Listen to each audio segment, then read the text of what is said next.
Hello? Oh, that's pretty loud. Okay. Okay, yakayuk satinil te cut yuhan.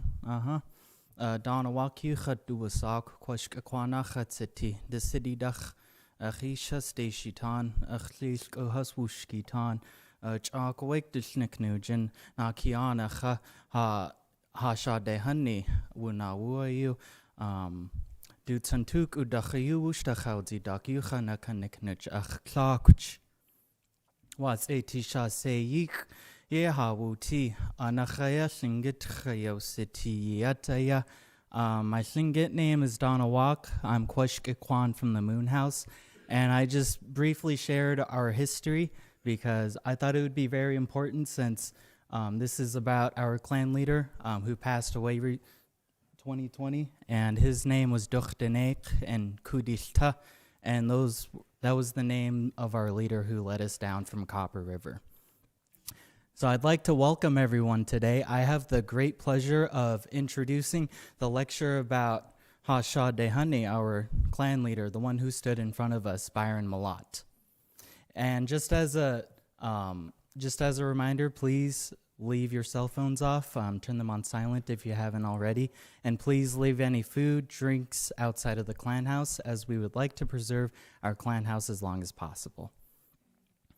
Thank you for joining us today as part of Sealaska Heritage Institute's lecture series. Sealaska Heritage Institute is a Native nonprofit dedicated to perpetuating and enhancing Tlingit, Haida, and Tsimshian cultures of Southeast Alaska. As a nonprofit organization, Sealaska Heritage couldn't do our work throughout Southeast Alaska without donations. If you would like to donate to Sealaska Heritage, please visit sealaskaheritage.org/giving. Again, that's sealaskaheritage.org/giving. Today's lecture is a panel discussion on the life of Byron Mallott. Tlingit leader Edward Thomas will serve as the moderator. Former Sealaska president and CEO Chris McNeil will speak about Byron's tenure at the Native Corporation, and former Alaska Attorney General Bruce Botelho will discuss Byron's political life, while Mallott's son, Anthony Mallott, will provide an overview of his personal life. Byron Ivar Mallott, born 1943, passed away in 2020, was an Alaskan Native leader of Tlingit heritage and the leader of the Kwashkakwan. His Tlingit name was Duchdenek and Kudilta, which means a person who would lead us into the future. Mallott served as the 12th Lieutenant Governor of Alaska from December 14th to October of 2018. He also previously served as Mayor of Yakutat, Mayor of Juneau, President of the Alaska Federation of Natives, and Executive Director of the Alaska Permanent Fund Definite. At the end of the lecture, you will have 10 minutes to ask questions. For those of you who are tuning in online, please leave them in the chat. Without further ado, please help me welcome our panelists.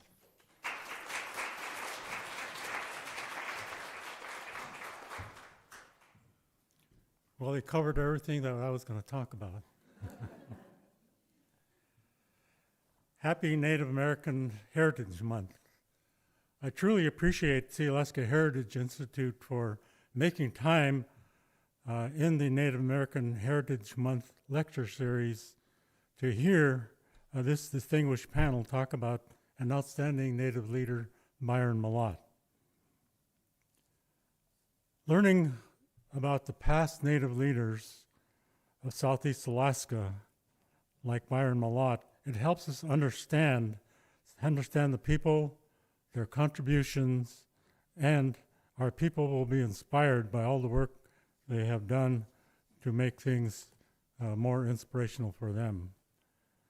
The history of Southeast Alaska Native leaders must become a permanent part of the history of Southeast Alaska, and this is one part of making that a reality.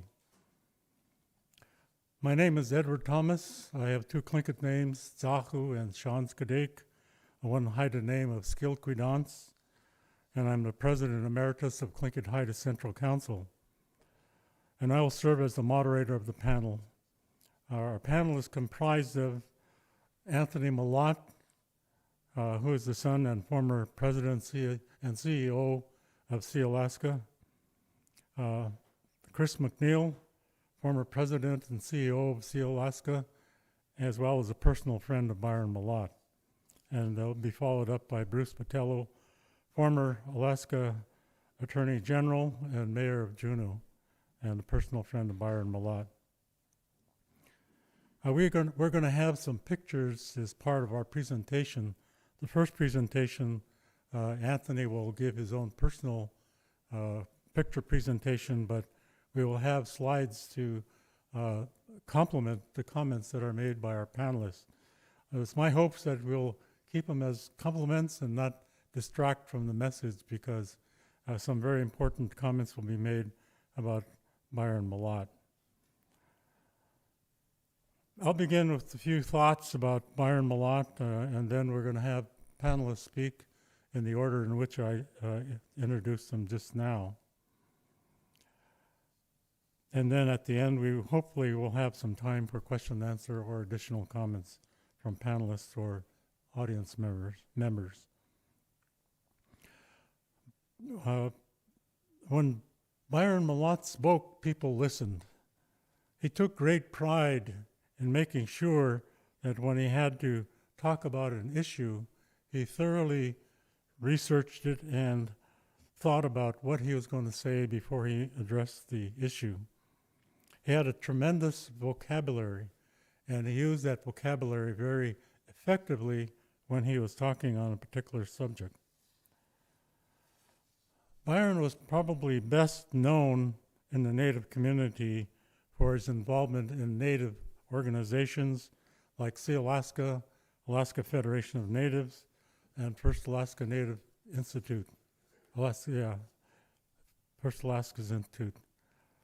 But he was successfully involved in a broader number of political organizations, such as Mayor of Yakutat, Mayor of Juneau, Lieutenant Governor of Alaska, as a member of a number of State of Alaska commissions, and served on the Alaska Air Group, which is the board of directors for Alaska Airlines at the time. When Byron was CEO, he took, President CEO, he took a break from Sealaska and stepped aside to serve in some of those other capacities. And then he returned, he got reelected to serve on the board, and I happened to have a seat next to him during the short time we were on the board together.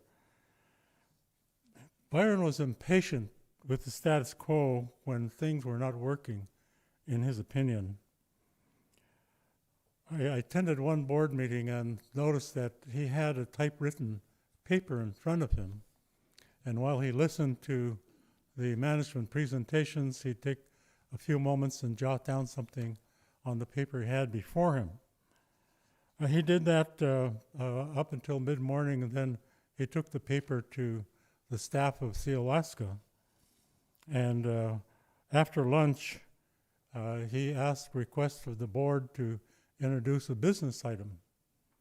And so they gave him permission, and he started by saying, I'm going to ask that Sealaska Corporation dedicate $15 million to rural development in Southeast Alaska. That kind of took our breath away a little bit, because $15 million expenditure by the corporation at any time is quite a challenge. And then he said, well, this is going to be a business development unit for creating small businesses or supporting small businesses in Southeast Alaska. I immediately thought, well, isn't that what SBA is supposed to be doing? Small Business Administration? He addressed that issue in his overview of his proposition by pointing out that, yes, small businesses have access to funding through loans, but they don't have availability to them some training or support as they go through their challenges of their business. And so as we went through and listened to his presentation, the motion was passed. and went forward with the proposal to create the small business unit for Sealaska. That then became an independent part of the organization on its own. It became known as Spruce Root. And that organization not only provides the kind of support and low-interest loans to small businesses in Southeast Alaska, but it reached out to federal agencies as well as to some of the foundations, and increased the capacity of that organization through working with those groups. This is just one idea of the many things that Byron has done, and I bring this forward just to show his thoughtfulness, the way he thought about things and made sure that he thought thoroughly before presenting them to anybody. We'll now proceed with the panel, and Anthony Mallott will begin the presentation. Good Chish, Ed. Good Chish, all of you, for being here. I don't know how easy this will be for me. We will see. I did a presentation in pictures because that felt right to me. I asked all of our siblings what they wanted to say, and if any of the other siblings stood up, they'd say something uniquely different. And since we only have 15 minutes, I think his story in pictures is the right place to start. And introduce myself really quickly. Ganak yuchat duasak tagwedi ayachat. Kwashkekwan yedi ayachat. Koyakan Athabaskan dashkhan ayachat. Yakwadak kwan ayachat. My Tlingit name is Ganak. I'm Tagwedi, and importantly today I'm a child of the Kwashkekwan, and we have Kwashkekwan and family members here today in the audience, and I believe online. So guys, I hope I do all right. So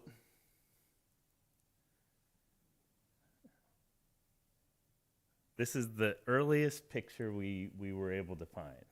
And all three of these are on the steps of Mallott's General Store in Yakutat, Alaska. Anybody that's been there know the store. I think they're past 75 years. I think they had their 75-year anniversary a number of years ago, heading on to 100. It's still there. It was started by his dad, J.B., and we have his siblings, Caroline, Amber, and Veronica, whose nickname was Bunny. And Caroline we call Auntie Boo. Her nickname was Butchie. He had half-brothers and sisters that were also important in his life, and Patricia was one, and Ron was another of a handful. So I think I have to get through some of these quickly. I'm going to come back to his relationship with his parents throughout the presentation. But JB came from Bellingham, Blaine, Washington area, took a steamer up to Yakutat, went back home, came back, had a family, and then a second family, which was the siblings that I just showed. He was a territorial guard. My dad was very proud of how active he was in Yakutat. He was the Yakutat mayor before my father, and he built the very first power plant in the community. Emma Brown, Mallott, and then Farkas, Kwashkekwan, of course, child of the Tekwedi. Tekwedi are my Akhdakhanuchu, and grandchild of the Fuknakhadi. Her grandpa came from Sitka. Peter Lawrence, a very interesting fellow. I think he was on the very first mission to hike Wasay Tasha, Mount St. Elias. So, Yakutat, the store, his parents, but the reality was just the beauty of the land. Everybody that's been there, it's a unique area of Alaska with the 100 miles of sand beaches, the large bay, Russell Fjord. There's moose, there's deer, there's wolf, there's brown bear. There's everything that you would want, and that's the lifestyle he grew up in and loved. I'll just go back to this pic. So before I start talking about the boarding school years, I think this was the age that he went to boarding school. The Yakutat school burned down, and at age 6, first grade, he went to Pius X, and at age 5, my Aunt Caroline went to boarding school. It's hard to imagine. In my mind, I had like 6th grade. No, 6 years old, and they did not come home for Thanksgiving, for Christmas, only in the summers. And he was very cautious when he talked about his boarding school years. You knew it absolutely affected him. Heard varying stories of how strict the nuns were, varying stories of some pain that he wouldn't really dive into too often, but he'd always switch it to the friendships that he made at boarding school. And so this is a picture. He was class president, and there was abuse going on at Pius X, and he went to the headmaster and made the case of this abuse. And the headmaster said, "Mallott, you've always been a troublemaker. You're expelled." So he lived on the streets in Skagway because he said at that time the only way back is a steam or boat ride back to Yakutat. He had to wait a month or so. And his good friend Andrew Beerley took him in. And that's one of those lifelong friendships that he's had from his boarding school years. Of course, it made him very close to his sister Caroline, who was on the boat every time they went back and forth from Yakutat to Skagway.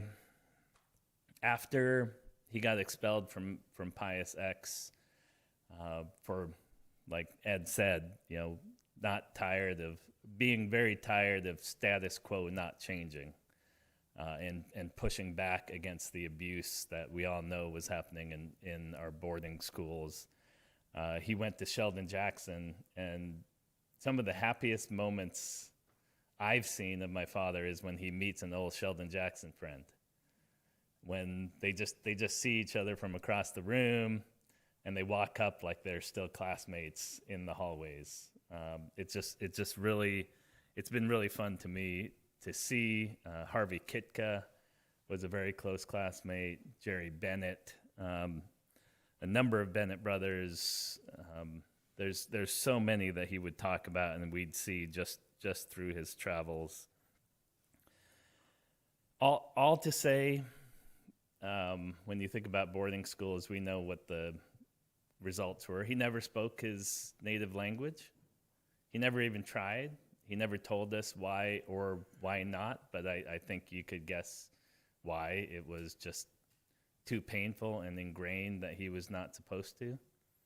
One of his greatest memories is sitting at a table listening to his mother speak Tlingit with her friends, eating seagull eggs and dipping them in seal oil.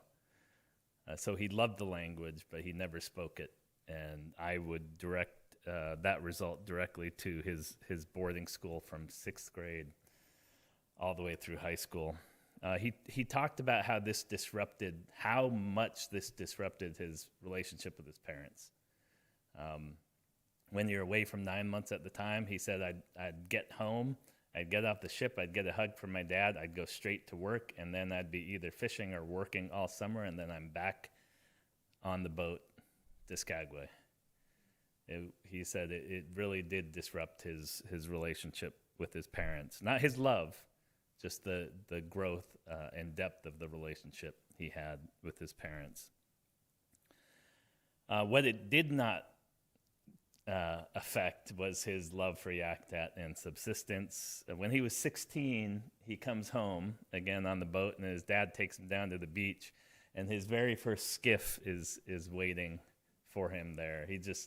He said it was one of the most freeing moments he remembers in his life, owning something that was just his, and he would just go up and down the bay as often as he could on his little skiff. I believe that definitely up the bay, maybe Russell Fjord, deer hunting, seal hunting, the friendships, the deep Yakutat friendships. You go home and you just see it when they don't even have to say anything when they see each other. Lowell Peterson, Sammy Johnson, Chunyo, Skip Johnson, Ray Sensmeyer, all these individuals that they would pack a bag and go up Russell Fjord for 2 weeks at a time. Some get, sometime 3-4 weeks if the weather was bad and they couldn't get back, and just live a lifestyle that sounds lovely to me. I apologize. I wanted to mention that Ray was supposed to give this presentation. Ray Sensmeyer passed a bit over a month ago, and Ray was a couple years younger than my dad, but they were lifelong friends. Ray's Tlingit name is Gini Nech, and Gini Nech and Kudel Ta were brothers. They were the brothers that brought the Gannait Kwan, as Ezra mentioned, down from the Copper River, migrated down to Yakutat. So they were true clan brothers in the deepest sense of the word.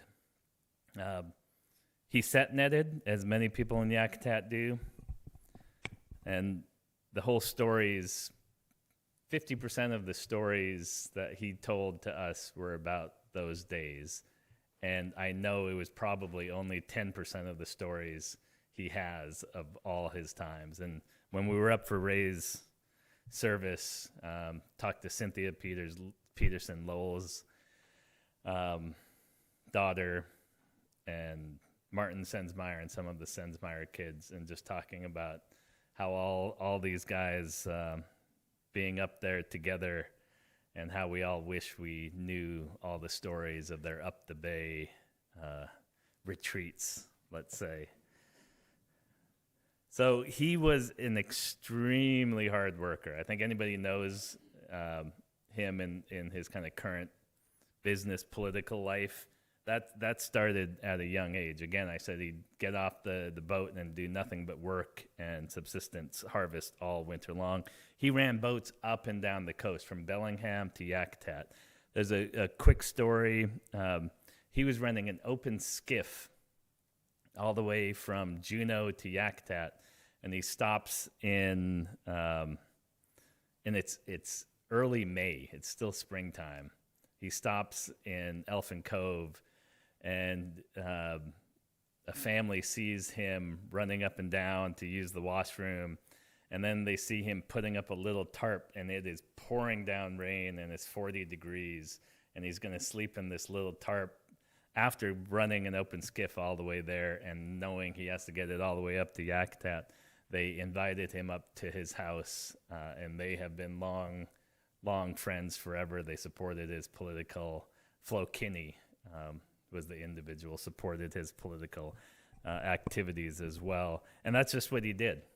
Anybody been to Yakutat and seen the amphibian World War II vehicle that is at Cannon Beach? He used to run that amphib and run fish from the Seatuck into the cannery as well. So that was his early life, and that's where we get into some of the stories that we started hearing. Mayor, served every single governor after that, was the Quashkekwan clan leader, took that mantle from Harvey Milton. People say that Harvey had made that decision before he passed. Susie Edwards was a clan mother and supported him, along with many others like Nellie Lord and Uchquay as well. He loved boats. My mom called him a harbor rat. All he wanted to do anywhere he went was walk the harbor, and he owned a lot of boats. So just listing a few, I grew up fishing the Cape Enchantment with my brother Joey. I remember fishing on the Life when I was 4 years old out of Yakutat, and my brother Ben fished on the Sea Raven, and then we all went into his pleasure boat years with the Moonlighter, the Katoni, the Mesquite, and the Northern Exposure. So he has 5 children, Byron J, BJ, my sister Meredith, nicknamed Mimi, myself, Joey, and Ben. Hard to get too personal about him as a dad. He was fantastic. Again, all of us could stand up here and express our appreciation for how he raised us. The number one thing that came out is he grew as a parent. Anybody that remembers the Byron years of the pounding the board table and screaming and yelling at people? Anybody seen that? So his parenting followed the same path of his boardroom persona. And so you go from the pound the table screamer to someone that's much more thoughtful, still passionate, but much more thoughtful in how he approached situations and didn't just use passion to make his point. He wanted to use reason as opposed to the early years where it was about passion. And that was the same arc of his parenting style. So he kind of perfected parenting by the time our younger brother Ben was around, and of course all the grandkids. Everybody, all the siblings said all he ever pushed on us was love of Yakutat and love of being out on the water and in the lands. He didn't set expectations for us. He didn't push us to be anything. He just wanted to know that we were loved and make sure you go to Yakutat as much as you can. So my mom, Tony, she is in the middle of the Atlantic Ocean right now. Sorry she can't be here. She wishes she would. Just some pictures of their long relationship. And an important aspect, again, I mentioned I'm a grandchild of the Koyukon Athabascan. The Koyukon Athabascan cousins and aunties ribbed my dad to no end. And he took it well. But man, even I felt sorry for him sometimes.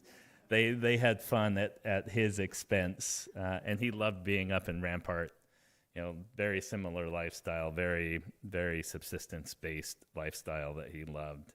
And of course, he had fun. So this is the part where, again, every sibling said, "So what do you want to talk about?" It's like, just talk about the grandkids. Because that ended up being his true joy in life. And he had a lot of grandkids. The oldest one is Martha, and he had 2 great-grandkids, Dyson and Sidon, who are all in this picture. I think all the grandkids. Then my sister, he had McKenna, Ava, and Maya. Myself, my son, Alex, oldest daughter, Addison, and Ainsley, who's here. And then my brother has Mast, Meyer, and Evans. And I see Meyer chuckling over there. So they all have stories about Grandpa. And you just see the fun and the care that he had with them all. He felt them, he made them feel like they were listened to. He made them feel loved. He joked with them. He had fun with them. He tried to make them do things their parents thought they shouldn't, which I guess every grandkid does, but he had a special skill with that. And it wasn't just the grandkids of his 5 siblings. Melissa Kukesh is here, Jaylene Kukesh, my nephews and nieces on my wife's side. He was Grandpa Byron to all of them, and he treated them all with the same love and fun attitude as he did his own grandkids. And it was fun to see so many people calling him Grandpa Byron. He loved Bullwinkles. Anytime he came over, the kids would just say, "Grandpa's here, let's go to Bullwinkles." But it really was him that was pushing it. So I asked the grand, what do you want to say about Grandpa? And they said, he's goofy, he's fun, he's Coca-Cola loving, he's fishing crazy, and he offered us gentle guidance. And these are the grandkids' words. These are some pictures of just who he was when he was with his grandkids. It was nothing but fun and silliness, and he could just let go. Everybody that knows his personal life, his business life, his political life, coming home and being with grandkids was a fantastic outlet for the pressure that he put on himself. I can't mention his personal life without his friends. There are many of you here, way too many that able to put in pictures, but you see a handful back in the ANCSA days, Roy Hundorf and Willie, just friends from the very beginning. They maintained a tradition with Al Adams, Sam Keto, Morris Thompson. I know I'm missing some, but they went fishing every single year.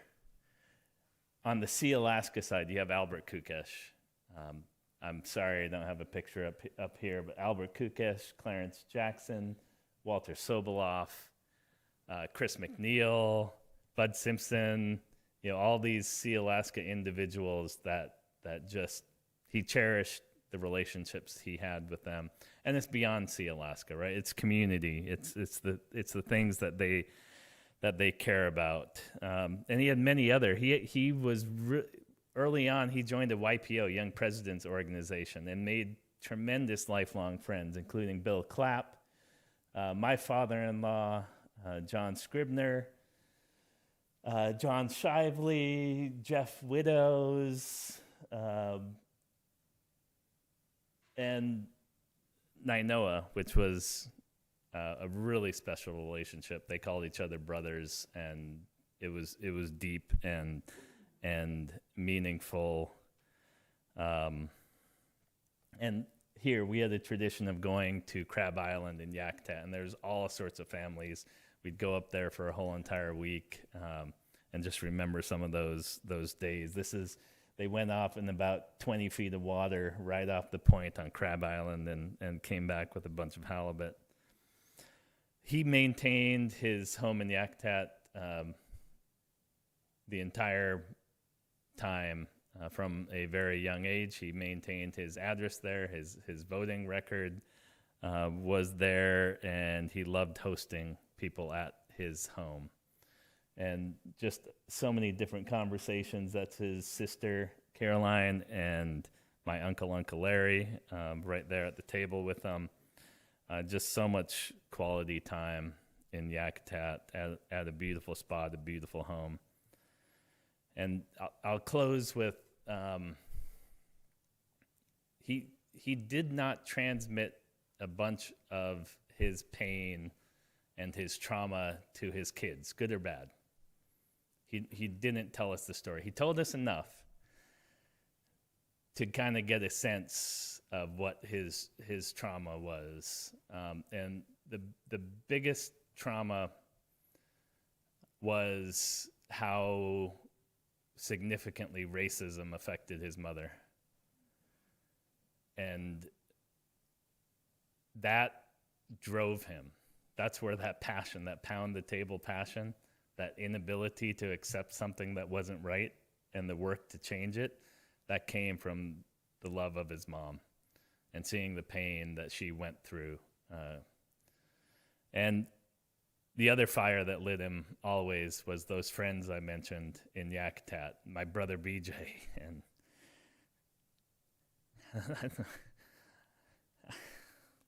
I don't know why I tear up every time I mention the fact that BJ still lives in Yakutat, and my niece Martha. But maybe it's just because I want to live there and we all love it so much. But that was his fire, was Yakutat. And everything you hear from these guys that are going to follow me came from these two sources. Of course, his wife Tony and the kids as well, but the core of who he was is right up there. So, Gunik Chish for listening.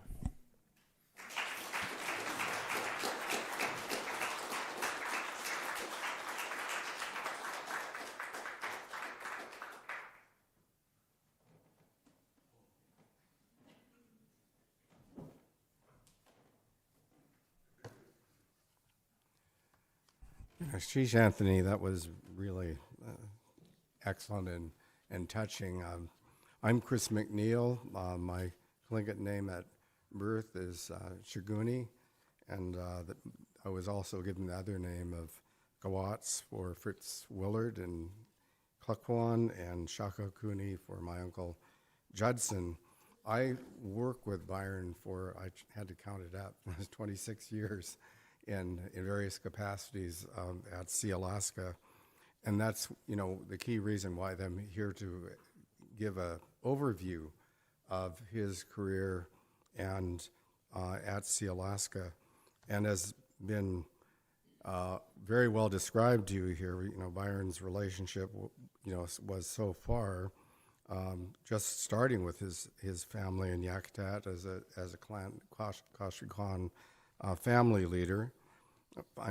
Clan leader, and also a leader at Sealaska, both as the chair and the president and CEO, and also on a statewide basis to be the president of AFN at the same time, which was a huge thing, as I'll describe, and of course as being elected lieutenant governor. I'm reminded, though, that in this early period of Sealaska, insofar as Native leadership, there really were kind of two first among equals. One was John Borbridge, and the other was Byron Mallott, who really led the corporation in its earliest phases. I think it's really important to understand, the context of the leadership at the time among the board members, because I've sometimes heard that there are these legacy directors, but they had a great legacy. And it was a legacy of almost every one of them were elected tribal leaders in their own right. They all had very deep experience in Tlingit and Haida and Tsimshian culture. Many of them were small businessmen, boat captains, owned stores, and had management experience themselves. And even at the earliest phases, a couple of directors had degrees in education. There was one director who had an MBA and one lawyer in the earliest phases directors. When kind of visualizing what his leadership environment was, that was it with the board of directors, and so far as the kind of people that he interacted with. Sealaska was an important part of his leadership experience because he was a chair up from 1978 through 82. Then from 1982 to 90, he was the president and CEO. I want to just give you just a little outline of the kind of person that he was, and then talk about how he dealt with a whole range of issues that occurred in this early period. His leadership qualities, I think he's a very disciplined leader and manager of the board and of the employees. He measured carefully business risk and public policy questions. He worked, when you think about the overview, A lot of and the vast majority of the initiatives that he took succeeded spectacularly. Some did not, but that is also part of his story in terms of how do you deal with crisis, how do you deal with success, and what the next steps are. He wasn't afraid to take risks, but if it didn't work, he moved on, and we moved on to other things when that occurred. As you could see from from Anthony's remarks, he was a very considerate person, and that always came through with all the people that he worked with at Sealaska. He created an Alaskan Native team of professionals, and this was very early on in the project. He trusted them. That was really important so far as the leadership style is concerned. And he was just a voracious reader.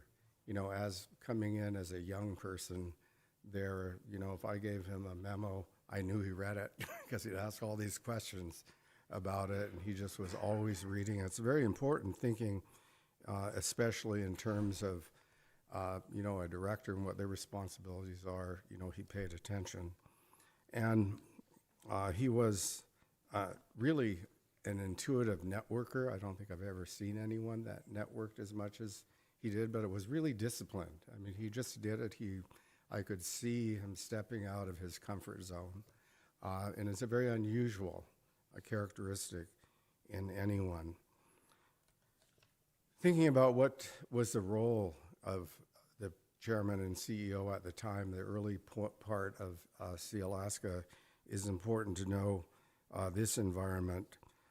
After ANCSA was amended in 1971, the first role was to incorporate Sealaska.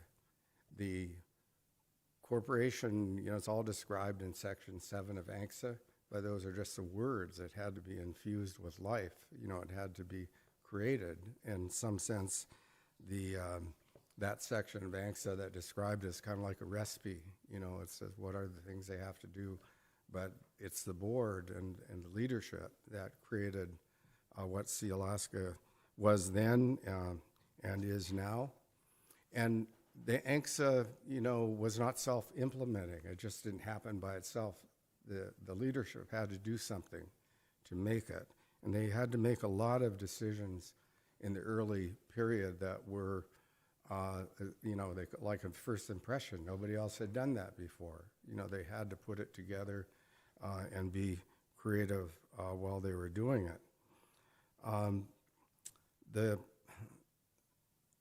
Another part of the responsibility was to educate the new Sealaska shareholders to do the enrollment, and education meant just that, because Native people didn't know anything about these corporations. They didn't exist before. There had to be a discussion about what it was, what the governance was, and what their rights and responsibility will be. And during this early period, there were so many key decisions that had to be made on a time frame, like, for example, land selection. Land selection, you got to do it once. You had to do it right the first time. There was no real, many second bites at the apple with that. They had to work with the administration to clarify issues, implementation issues. But thinking about ANCSA and the way he treated it, it was organic. Organic in the sense that ANCSA is like a first draft. It was important to see what it was, but also to have a vision about what it could be where there were shortcomings. During this period, it was very important for the Sealaska Corporation, the directors, the leadership, to develop relationships with the new Southeast Village Corporation leadership itself, because they were starting off. They were doing the same thing, one at a time. And that actually was a requirement in ANCSA to have the front end relationship, and a lot of that was done. And they had to develop as a board their own governance policies. But how will they be as a board? What are their expectations of leadership? And then It was his responsibility at the time to hire a team to implement it. They had to develop a strategic plan. And these are only like the top line responsibilities in that early part of Sealaska Corporation. There's so much more. And in thinking about the responsibilities that Byron had, and also as he led the board of directors through this, it was something that even the most seasoned board of directors, would really have to work hard to grapple with to be able to accomplish, what they did just to create Sealaska. And as in the early period when Byron was the chair, it was his responsibility to guide the board. And the board had lots of ideas itself. It wasn't as if, the directors didn't have ideas. These were all very experienced people, and their ideas that came across the table that they discussed. At the same time, as I mentioned, he was the president of AFN during this very same period, and which was a full-time job itself. But it was really important because it gave Sealaska as an institution an opportunity to have influence insofar as how ANCSA in the broader sense was being implemented statewide.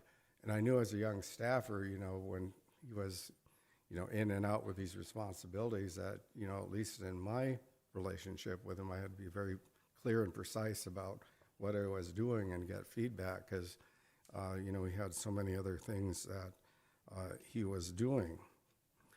And one of the key roles that he had was really to lead communications with shareholders in the many, many community meetings, village meetings that we had. And I was kind of reminded with what Anthony said about, pounding the table sometimes. But the thing about it is that it was very different then, because nowadays, people get behind the keyboard, they type all kinds of things. At that time, it was face-to-face. And there's a very different dynamic for that because, people were a lot more frank, and they'd say what they had on their mind. But one of the things that he did with the board in those meetings is that he sat and he listened. And there are a lot of things that came across the table that were, I guess you might say, weren't always pleasant. But his deal is that with us, we had to be kind of like the last man standing in these meetings. So we were always there, and he was always there to answer questions. And so I think that was a really, really important part of the job. As you know, our people are very competitive, and it showed then, it shows now. It's still a very important part to to manage the communications. And as I saw him, he'd get out there and he'd really be direct and forceful. But I always thought that was kind of outside of his, his comfort zone because he worked so hard at it, to develop and have communications with people. And it was clear to me that his view was that he owed his time to communicate. And so, he really did that and did it well. The other part of it is that as time went by, his job kind of morphed in a way because Sealaska had challenges. And he was called upon both as chairman and as the president and CEO basically to turn things around. He did it several times. There were some early problems and issues in the timber business. The board, I think, rightfully thought they really need to hire somebody who had a specialization in timber management, harvesting, marketing, so forth. So they made their decision. Turned out it didn't exactly work out right. So Sealaska ended up having some problems. And one of them was that as Sealaska board, made a commitment to communicate with villages, there was a question about the harvesting and marketing of village timber, and there are a lot of ideas about how that could be. But the question was, how could Sealaska and the villages get the highest and best value for their standing timber. And so that really caused a lot of discussions. What had happened was the corporation made a lot of commitments to the villages from a financial standpoint that required Sealaska to front load money. And as markets were changing, it really wasn't able to fulfill all those requirements, and it caused a crisis insofar as the corporation was concerned. And he was really called in to resolve that. And it caused such great issues that it really was a question at that early time as whether or not the corporation might even become bankrupt. He, as leader, looked at that situation, evaluated it carefully, and he basically decided very firmly that Sealaska was not going to be the first native corporation to file Chapter 11 bankruptcy. And I think this is it's an indication too that the businesses, even as Sealaska owned all this, its standing timber, the villages owned its standing timber, great resources, it's still a risky business. It wasn't a business that just moved on and moved by itself. And in the midst of all of this, Byron had sought approval from the board of directors to create the Sealaska Heritage Foundation, which it did. So we've got to think about all the things that it was trying to achieve, because culture is a very central part of ANCSA, and this was a vehicle to be able to do that. And David Katzik was the original president, and my uncle Judson Brown was the original chairman. And it's kind of a point of personal privilege. My wife was David's assistant for a while, and she had fairly high-level point of jobs in these presidential administrations in her own life, but she's always said that's the best job she ever had. That was working with SHF and David Katzik. But out of that came the first scholarship program, the celebrations. So all this kind of thing was happening at one time, in a space of a few years. And Byron transitioned to be president and CEO.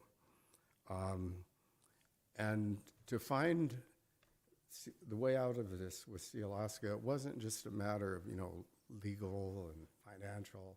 It really required negotiating with a lot of people, including villages, in terms of these obligations. And he was able to do that, resolve that, renegotiated relationships with the bank. That was sort of everyone's earliest understanding and relationship about how bankers are. They expect to be paid back, and they expect to be paid back on time, and they have a lot of horsepower. But one of the things that he did was develop a relationship with the Farm Credit Bank, which turned out to be actually a strategic decision, because that was a wonderful banking relationship. But thinking about Sealaska at the time, so far as the banking relationships are concerned, we're really a startup company. When you step back and look at it, we didn't have a long history of operations. But once the operations were stabilized, Sealaska became one of the biggest payors to the other regional corporations. And as you probably know, under 7I, the corporations owners of the resource are entitled to keep 30% of what turned out to be the net, and 70% has to be distributed among all the other corporations. There's great reliance on this to this day, and Sealaska was a very important payer to the other corporations at that time. And it really made a lot of difference, because there wasn't much actually happening insofar as resource development. But there were more business problems that were left by the former CEO. We owned a company called Alaska Brick Company in Anchorage.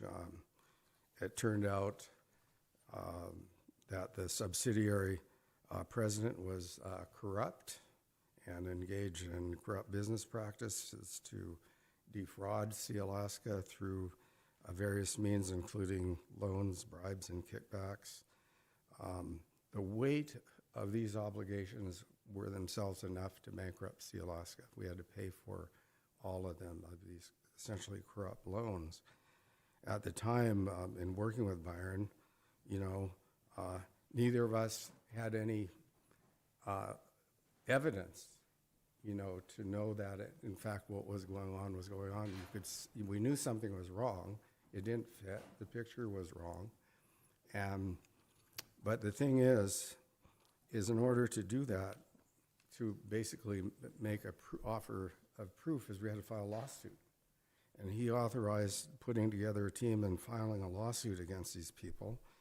And it was a really gutsy move, because if we were wrong, it would have all these consequences, all bad consequences to Sealaska, including we would have been bankrupt. It wouldn't have been not our choice. It would have been brought upon us, and we'd had to fulfill these corrupt contracts of these subsidiary people. But we won. We won in civil court. A bunch of those guys end up going to prison for that, and it took a lot, to be able to resolve that problem, because it was all in real time. Everything was happening at once. And then there was more, and that was a 7I itself. And 7I is literally a little paragraph, and it basically says you're going to share according to the formula that I just stated. Didn't say anything more than that. What could you deduct? What was distributable? What circumstance? What's the timing? Whether they're audits? There are all kinds of questions that were unanswered. And what had happened is that everybody was suing everybody else. So that was in federal court. It was a constant deal among all the corporations. And if somebody filed a lawsuit as a regional corporation, you had to join in at some basis, because you couldn't just sit out there and watch it happen and not be part of it. This was so much money and so much time with legal counsel. The corporation leaders kind of quipped among themselves. They said, this is going to pay for the lawyers' children and grandchildren to go to college. Well, it turned out way more than that. I think it would have been great-grandchildren, and it would have gone a lot farther than that, because there was really no way. We'd still be litigating it if it were left the way it was. So seeing this, Byron took the lead with Willie Hensley from NANA, Roy Hundorf from Siri, and others, and called for a meeting of the regional corporation leadership. And he knew that they had to pay attention. I mean, they literally had to be there, present, and paying attention. So he issued the invitation to come to the Canada Indian Resort in Eastern Oregon. And, that was a real advised choice, because it's isolated. People couldn't go anywhere. They had to do what they had to do. There are no cell phones at that time or anything. But it was really important that it was a leadership. It wasn't the lawyers. It was a leadership that worked with each other to find a solution. And the goal was to settle the outstanding litigation, which there are piles of it, but to set up operational rules and standards, for the future. And the result of this was a 128-page document called the 7I Settlement Agreement in 1982. And it's a very complicated document. If you want to go to sleep or something, you just take it out and, see how far you can get through it. But it is complex, and it has been both fair and it's been stable for 43 years. The consequence of that is that funds have been, several billions of dollars have been distributed by all the corporations. And we could do a whole section just telling you about the ins and outs of what that really meant, but it is important that that was settled. As a consequence of that, Sealaska actually ended up in timber arbitration itself under the new settlement agreement. And there were some issues of vagueness in the agreement. It turned out that the ambiguity related to how you valued timber. And, we argued that, the timber was valued when he cut it down and sold it. And they argued that, no, you value it at the beginning of the year, whether you sold it or not. The consequence of that is that value, that estimated value on the beginning of the year, could be greater than the actual value received.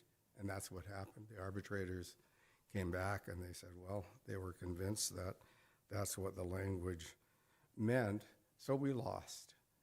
But Byron picked it up, and we paid, and we went to the other corporations and said, look, this didn't work. They said, yeah, it didn't work. We won, but it didn't work, and it won't work for the future. So that was one of the really big amendments that occurred in the 7I settlement agreement, which requires consensus.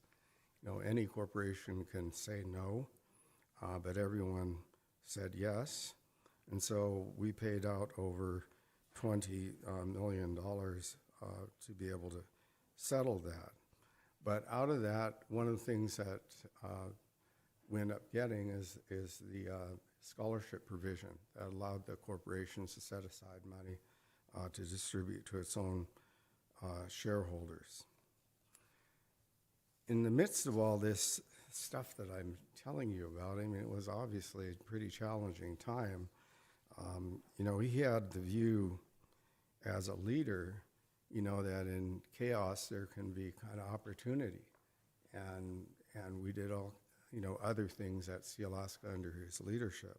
One of them was this NOL legislation, 1986. And what it was a provision ultimately that allowed Sealaska and all the corporations, the regional corporations and the village corporations, to sell their tax losses. It's a complicated kind of idea from a tax standpoint, but basically we could convert our losses into cash. And that was like a one-time opportunity to be able to do that. It resulted in $140 million to Sealaska. But what was very interesting about it is that the internal Sealaska leadership, some of the people, just didn't like it. They thought it was a crummy idea and a waste of money. But I think Byron understood sort of the art of, taking chances and the creativity of taking this kind of thing forward. Another thing that happened during that period that was under his leadership were the 1991 amendments. And as you know, the 1991 amendments assured that we would continue to own our stock. It protected land. It did all kinds of things. But two of the things that did occur are one of the key things that did occur, of which was under Byron's leadership, is that we advocated for that provision that would require allow Native corporations to be classified as a minority and disadvantaged as a matter of law. And that was really the anchor of which all the 8A business is, because we didn't have to apply. We didn't have to apply for the status. We were already qualified under that provision. And Julie Kitka, later became president of AFN for 34 years. Well, she's the one who led that effort. One of the other things that I think is kind of important to talk about is our acquisition and sale of Ocean Beauty Seafoods in late 1979, sale 1980. I think it's a really good example of how, Byron as a leader would assess situations, and not just a business relationship, but how it fit with us as people.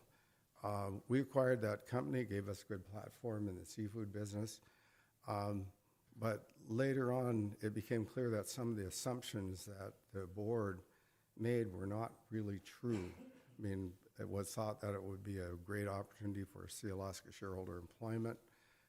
Didn't turn out that way. In fact, I think some of the directors who were captains were thinking, well, that might be a place to sell their fish. Well, that didn't fit, actually, and it didn't work out that way. It meant that the board had to look at this and decide whether or not to keep this operation. And what's really significant about it is that as that occurred, Byron retained investment bankers to look at our ownership from a strategic standpoint. And that was, for me, a real eye-opener to see that kind of work being done. And they looked at it, and quite aside from these other issues, they looked down the road and they said, well, here's where you are. There's emerging fresh markets. You're not in that. There's fish farming coming down the pike from Chile. That's going to happen, and that's going to impact it. There are these kind of evaluations that occurred, and it really resulted in him leading the decision that it was on both ends of it, the decision to purchase, the decision to sell. We actually did make money, but the thing is, it was a long haul for everybody and an experience about being in the fish business. So overall basis, just in looking at this, it's one thing to kind of look at it kind of like, on a P&L basis and how the corporation did. But at least in my view, one of the things that he did as a leader is that he nurtured, Alaska Native professionals who worked for him and everybody who was there. I think you'll find that he, it's a personal story of, kind of his own kindness and grace to all of them. But I think when you think about the accomplishments, you can see it right here. Sealaska created this. This is a lasting, legacy to the work that he did. And I hope I've been able to kind of narrate, it's really a long period, but lots of stuff happened within it, and it was very formative to everything that we're doing today. Ganashish.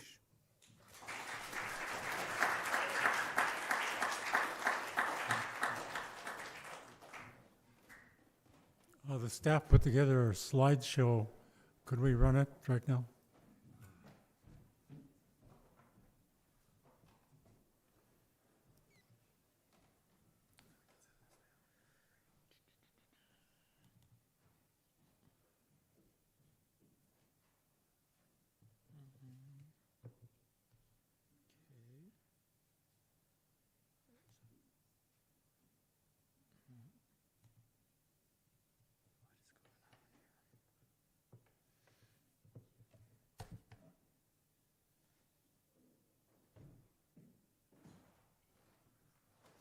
While that's being set up, I'll go ahead and get started myself. I'd been asked to review Byron's political life, but the truth is most of Byron's adulthood was in politics. For that reason, I've decided to confine myself, and in this case, in a very superficial way, to 4 chapters. I'm going to look at first his time in the Knowles administration, the Tongass Futures Roundtable, his campaign for governor, and finally his tenure as lieutenant governor. Byron was elected as mayor in October of 1994, and Tony Knowles as governor the following month. Knowles wanted Byron to take over as the executive director of the Alaska Permanent Fund Corporation, and it was an obvious choice. Byron, as Chris has outlined, served as CEO and president, as well as chairman of the board of Sealaska. He had been on the board of the Permanent Fund Corporation and had served as its chair for several years. And of course, he had extensive experience in other business and financial enterprises, not the least of which was his role as a director, the Board of Governors for the Federal Reserve Bank of San Francisco. But it would be fair to say that Byron was a target for Knowles for something else as well. And that was to have him be an active member of his cabinet to deal with what was clear at the time would be an ongoing theme throughout the administration, and that was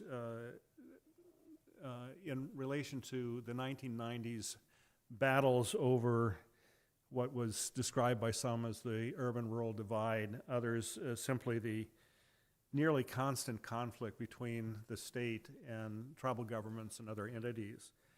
The controversy that predominated, almost others, surrounded subsistence rights under the Alaska National Interest Lands Conservation Act, as we know, ANILCA.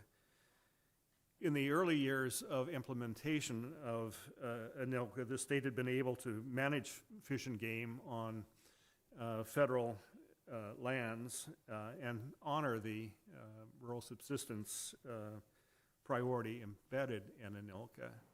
But that changed in 1989 when the Alaska Supreme Court issued its decision in McDowell v. State and ended up barring Alaska from implementing any kind of distinction between rural and urban hunters and fishers. And efforts following that, the next nearly 5 years in the Hickel administration to try and resolve the conflict failed. Thus, in addition to Byron's role as the executive director of the Permanent Fund, Knowles turned to him to be one of his chief advisors on navigating the morass of state-tribal relations. Others in that circle included Albert Kukesh, Nancy Barnes, who is here, Tim Tawarek, Mary Pete, and Will Mayo. The probably most dramatic effort in the Knowles administration was a result of Knowles' decision in May of 1997 to approach the Speaker of the House, Gail Phillips, and Senate President Mike Miller, and invite them to a private, that is to say secret, meeting to see whether there's a way to work out a solution that would pass muster in what was a very conservative state legislature. We ended up convening at the Alyeska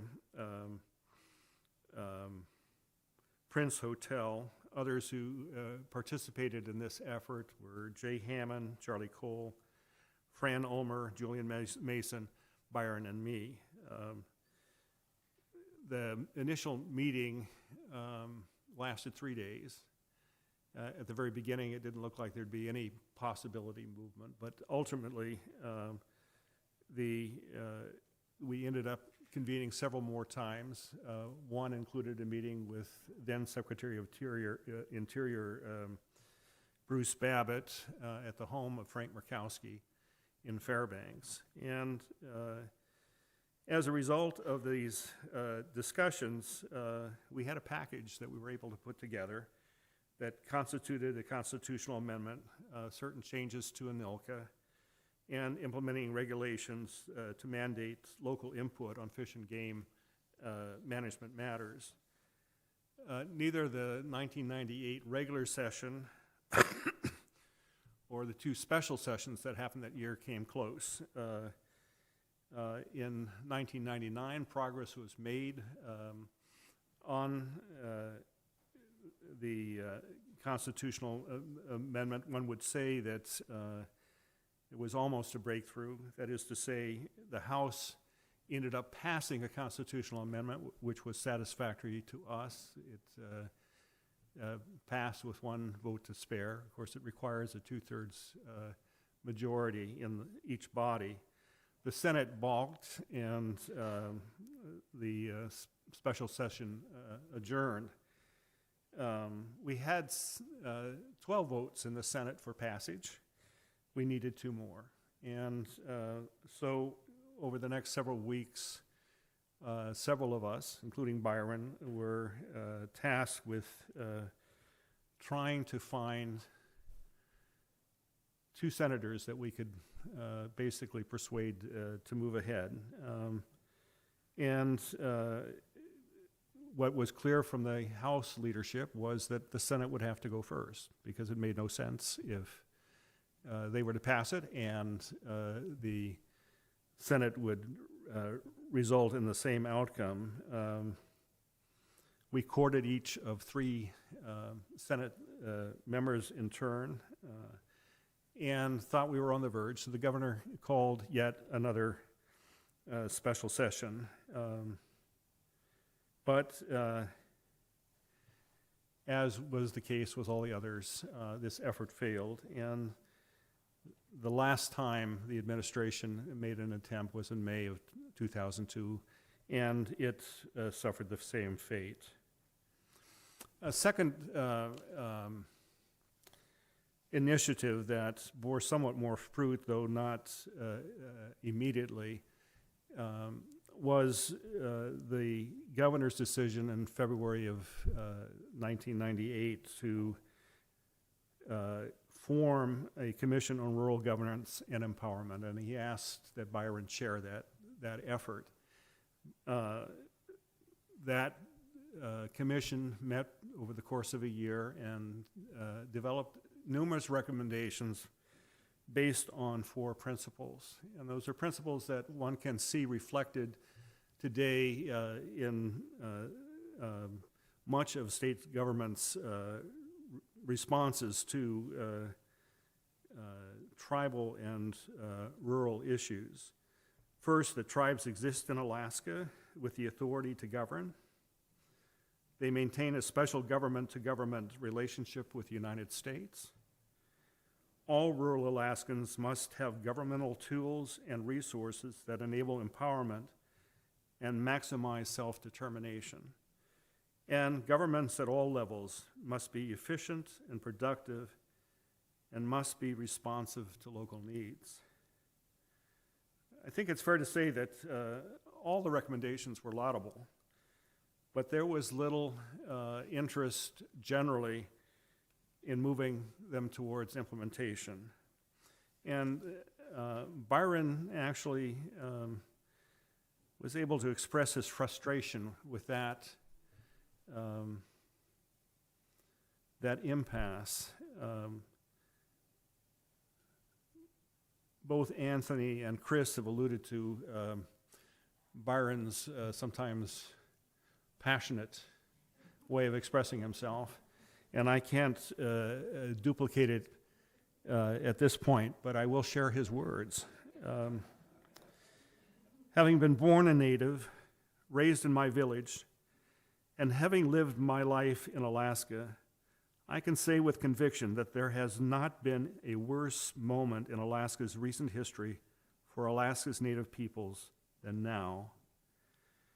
In spite of all the gains natives have made for themselves in virtually every area of public and private endeavor, the result is a society in Alaska that only dimly comprehends their existence and seems more and more unwilling to accept, let alone celebrate, the native place in Alaska.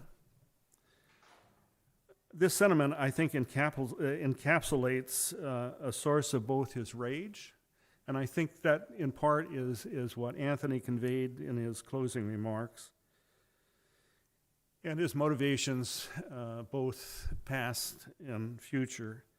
It underlay his quest to be governor and expressed his vision that Alaska Natives be seen and that Alaska be viewed as a native place. I turn now to the Tongass Futures Roundtable.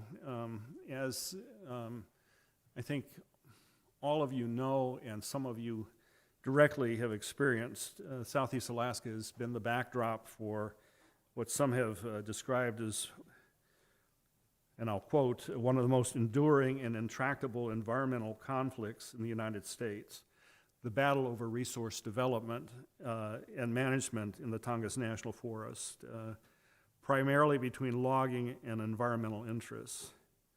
In May of 2006, the Nature Conservancy and the National Forest Foundation invited 35 leaders from industry, tribes, the conservation community, and community members generally to convene in Bothell, Washington, to discuss whether there was any way to resolve the conflict. And of course, not surprisingly, even defining the conflict was itself perhaps a bit of a challenge. The result of that meeting was ultimately many rounds of discussions that took place over the course of the next 6 years. Byron was a key participant as he observed the tug-of-war between the logging interests and conservation interests over how and how quickly to transition to second or new growth in timber harvesting. Matters came to a head as a result of a presentation by Sealaska Corporation on its effort to complete its promised land selections in the Tongass at the Roundtable's June 2009 meeting. Again, we're 3 years into our meetings at that point. Several members of the Roundtable regarded Sealaska's effort as secondary to the dialogue to be taking place between the non-native logging interests and conservationists, and believed it was premature to be considering it. Byron, who spoke, would say sparingly in these meetings, asked for the floor, and then went on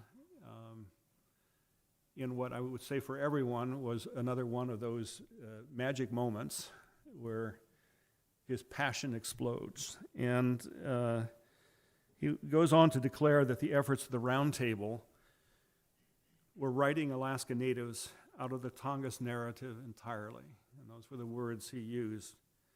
Above all else, Tongass was a native place. I can't recapture how eloquent his message was, and I think it would be fair to say that most of the participants were actually stunned by it. I know a couple of us who are here in the room will remember it. One staffer later observed, "It hit me about 2 days later. The whole Tongass timber issue was essentially a colonialist debate. It was the Euro-American timber industry, white environmentalists, white-run agencies. So the 20th century issue was essentially about what white people wanted to do with the Tongass." Byron's intervention, I think, changed the whole trajectory of the Tongass Futures Roundtable. And over the coming years, it highlighted the importance of incorporating Native perspectives and experience into all decision-making. And it marked what I think was evident to all of us in the Roundtable over the next years, that the Forest Service consciously changed and worked to integrate Alaska Native history and interpretation into its presence throughout the region. And I think it's noticeable today. So now let me turn to Byron's run for governor. On October 15th, 2013, Byron publicly announced his candidacy for governor in Anchorage. Not everyone was happy about it. There was a lot of consternation, I think, within the Democratic Party, particularly because of Byron's role in securing Lisa Murkowski's electoral victory in 2010. called before the Democratic Central Committee to present his case for his candidacy. I think it's fair to say Byron made a masterful presentation and received a near unanimous endorsement for his candidacy. Over the next 6 months, the campaign experienced both ups and downs, campaign leadership changes, struggles for money, there was never enough, and efforts to better define the issues and messages of the campaign. Byron was the model of an ideal governor. He was articulate, passionate, ethical, visionary, organizationally competent. He was a lousy candidate. He had abhorred asking for money and would find every way possible to avoid having to make phone calls. This led to the resignation of a professional fundraiser we had who was trying to line up these calls. Byron could ask for money for others and for other causes, but he couldn't ask on his own behalf. One of his other defects was that he could not bring himself to criticize his primary opposition, who was at that time the incumbent governor, Sean Parnell. That dam didn't break until nearly 6 months later, in mid-March of 2014, when Parnell refused to extend Medicaid coverage to 40,000 Alaskans. And Byron was appalled that the state was not willing, would not take steps to improve the health of Alaskans. And at that point, from then on, press releases attacking the governor's support of school vouchers and changes to the Judicial Council soon followed. And it was press releases that we had to rely on because the campaign did not have money to pay for ads or to do any polling. Again, I think there are a couple folks here who will remember that as well. As we headed into the summer of 2014, pressure began to mount to force either Bill Walker or Byron out of the race. What polling was out there indicated that in a three-way race, Parnell would win. In the meantime, Byron and Walker had developed a comfortable relationship, largely as a result of both of them appearing in forums, specifically remember Kodiak and Nome, where they debated the empty chair that represented Sean Parnell. And of course, also having to spend time in the airport waiting for their return flights to Anchorage. Byron won the Democratic primary handily, but the overall turnout was disappointingly low.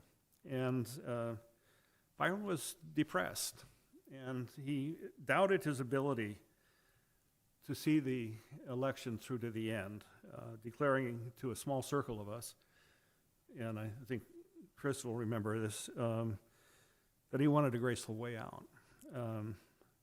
At that point, he had delegated to me and Mary Halloran a meeting with Walker to discuss a possible merger. It was clear that Walker would be glad to have Byron as his running mate, but not the other way around. And neither camp budged, and no action was taken. In August, what Byron described as a fog lifted. He was in high spirits again, and Chris and I had breakfast with him that morning. He ate like we'd never seen him eat before. He'd been losing weight through all this, and he actually started nibbling stuff from Chris's and my plate. And it was clear that he was relishing the prospect of a fight. Chris and I then joined Byron in another meeting at Walker's campaign office and to explore a merger again. And at the end of it, again, no conclusion, Byron returned to the office and made a point to thank each of the volunteers who were there personally for their work, and that he intended to give us his all for the remaining 60 days. However, hours later, Chris and I each received a phone call to tell us that he had decided to join forces with Walker and to be Walker's running mate. Thus, the Unity ticket was born and delivered over the Labor Day weekend. It went on to victory in November of 2014. The inauguration that later occurred in December of 2014 was, I think, a work of magic, beginning with the entrance of the Mount St. Elias dancers and very eloquent welcome by David Katzik. Byron was resplendent in his regalia, and I think there's a picture here of that.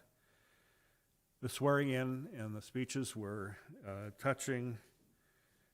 The crowd rose several times in enthusiastic applause, and the event concluded with a recessional led by the Filipino dancers. The energy was palpable. And behind the scenes was the frenetic establishment of a new government. Byron and Walker presided over a transitional team consisting of more than 100 Alaskans, broken down into more than a dozen working groups to review the operations of government. He had to also make his cabinet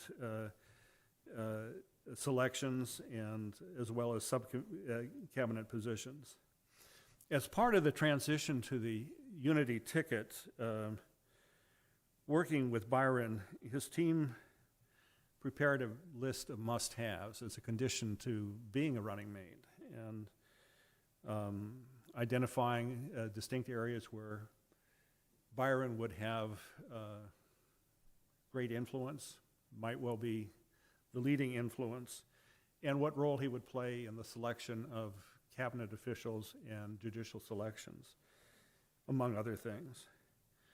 Because of a controversy during the course of that transition where we believe that Walker had reneged on an agreement, we urged Walker to take this list and make sure he signed it.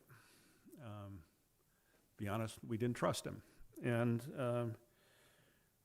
Byron dutifully presented the list to Walker, and Walker, not surprisingly, agreed to the list. But Byron refused to ask for Walker's signature. His explanation was short. He said, "I trust him." And that described the relationship, which became physically manifest when they agreed that Byron should have an office immediately adjacent to Walker's. They would govern together. The Walker-Mallott administration pushed Medicaid expansion, developed important partnerships with tribes and other Alaska Native entities, sought to overcome barriers for election participation, and especially in rural areas of the state, and fundamentally redirected state finances to make use of the permanent fund as the primary source of government revenue. As I reflect on these political chapters, I remember a man who was charismatic, insightful, on rare occasion impish. Byron was a man with demons. He was mostly introverted, self-assured in his convictions, but touchingly vulnerable in his moments of self-doubt. He left us too early. He had more to do. Thank you.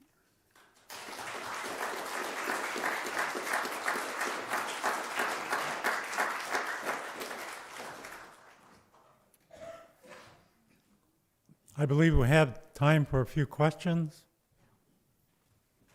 Anybody have any questions? Good.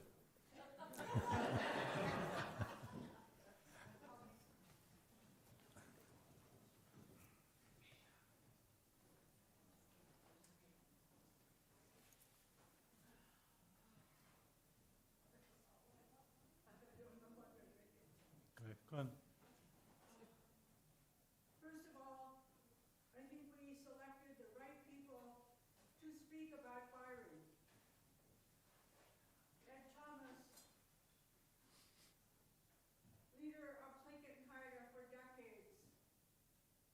Chris McNeil from Sealaska, and his good friend, our mayor, Bruce Botelho, and our friend. I think your conclusion of Byron just hit it on the nail. And his son, who spoke so lovingly about this complicated person. This complicated person, like him, only comes once in a lifetime. A man with passion, a man troubled by early childhood events that we don't talk about. And you, I think, were given a task to speak about this person in a very short period. Byron is probably a person we could have a full semester just learning about the lessons from Byron, learning about his humanness, learning about his leadership, learning about how he overcame obstacles to lead Alaska Native people through a very tumultuous time, a changing time, a time when we were setting up Native corporations, something that we'd never had before, but yet clinging to those old ways and wanting to make sure that our land ownership was always protected. And you, I think, did a great job of giving a slice of Byron to us in that very short period.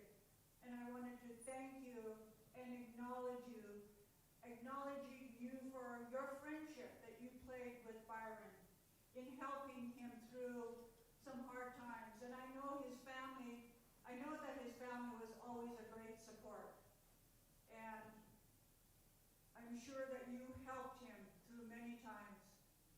And Anthony, he must have been so proud of you. I know when you were to be selected as CEO, he stormed out of the room and said, "I'm not having anything to do with this." But he had everything to do with it. He trained you.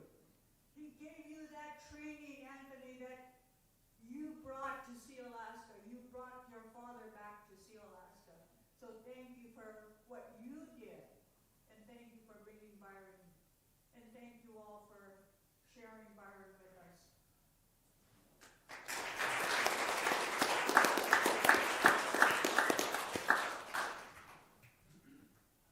Back there.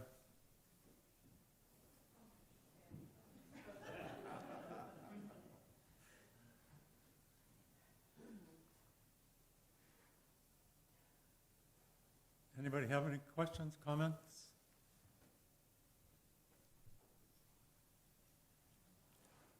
Yeah, I can remember, the talk about Southeast Alaska being a native place to our board. And yes, he did hit the table, telling us we had to not just let other people define our homeland. We had to be at the table. And I thank Bruce for bringing that up. I guess that's it. Thank you very much. Appreciate your time. And thank the panel. Thank you.